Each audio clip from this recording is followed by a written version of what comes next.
Hi வணக்கம். நான் உங்கள் திருப்பூர் இலக்கியாங்க. இவன் பேர் வேலவன். இவன் வந்து கொடுவாய் பக்கத்தில் ஒரு இடத்துல இருக்கான். இவன் வந்து ஒரு மேல் பப்பிங்க.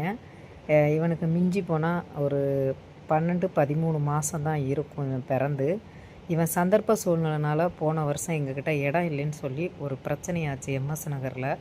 அதில் வந்து நானும் சரிதாவும் போய் இந்த பப்பியை எடுத்துகிட்டு போய் நம்ம டாங்கிலி வாஸ்ட் அண்ணா, நம்ம பெட்டில் அவர் நம்ம குரூப்பில் இருக்கார், அவர்கிட்ட ஹெல்ப்பு கேட்டு கொண்டு போய் விட்டுருந்தோம். அவர் நிறைய பப்பிகள் வச்சு பராமரிக்கிறாரு. அதனால் வந்து இவனுக்கு ஃபீவர் வந்துருச்சு.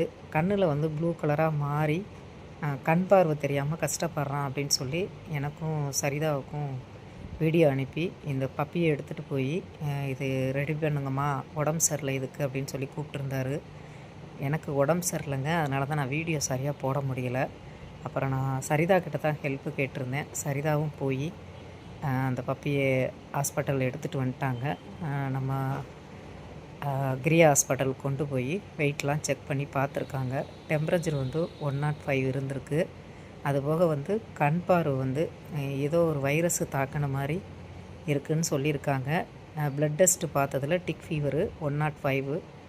ஒரு நாள் வந்து போர்டிங் இருக்கட்டும், அவன் யூரின் மோஷன்லாம் எப்படி போகிறான்னு பார்த்துட்டு அதுக்கப்புறம் ப்ராப்பராக வந்து கண்ணுக்கு செக் பண்ணிக்கலாம் அப்படின்னு சொல்லியிருக்காங்க.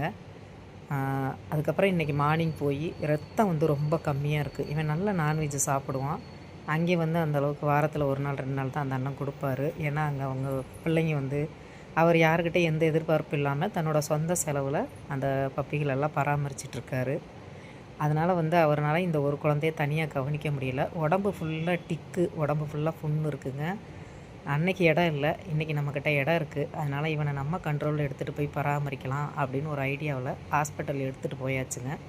இவனுக்கு ப்ளட்டு பார்த்தாச்சு. இவன் ஒரு நாள் பார்த்துட்டு இவனுக்கு ஸ்பாட்டன்ஸ் எல்லாம் வச்சு இவனோட கண் பார்வையை செக் பண்ணிவிட்டு இன்றைக்கி டிஸ்சார்ஜ் எடுக்கணும். ஆக்சுவலாக நேற்று நான் போக முடியல. அப்புறம் இன்றைக்கும் சரிதாக போய் ஃபீட் பண்ணியிருக்காங்க. நான்வெஜ் சாப்பாடு கொண்டு போய் வச்சுட்டு பார்த்துட்டு வந்து எனக்கு அப்டேட் கொடுத்தாங்க.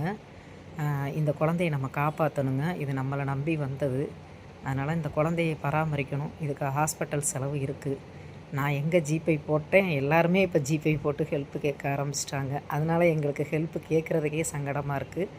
நாங்கள் எடுக்கிறது எல்லாமே எமர்ஜென்சியான குழந்தைங்க தான். அடிபட்டது, உயிருக்கு போராடிக்கிட்டு இருக்கிறது, உடம்பு சரியில்லாமல் இருக்கிறது, இந்த மாதிரி தான் எடுப்போம். இப்போ எங்களுக்கே வீடியோ போட கஷ்டமாக இருக்குது. இருந்தாலும் வேறு வழி இல்லை. முடிஞ்சவங்க இந்த பிள்ளைக்கு பண உதவி பண்ணுங்க. தேங்க்யூ.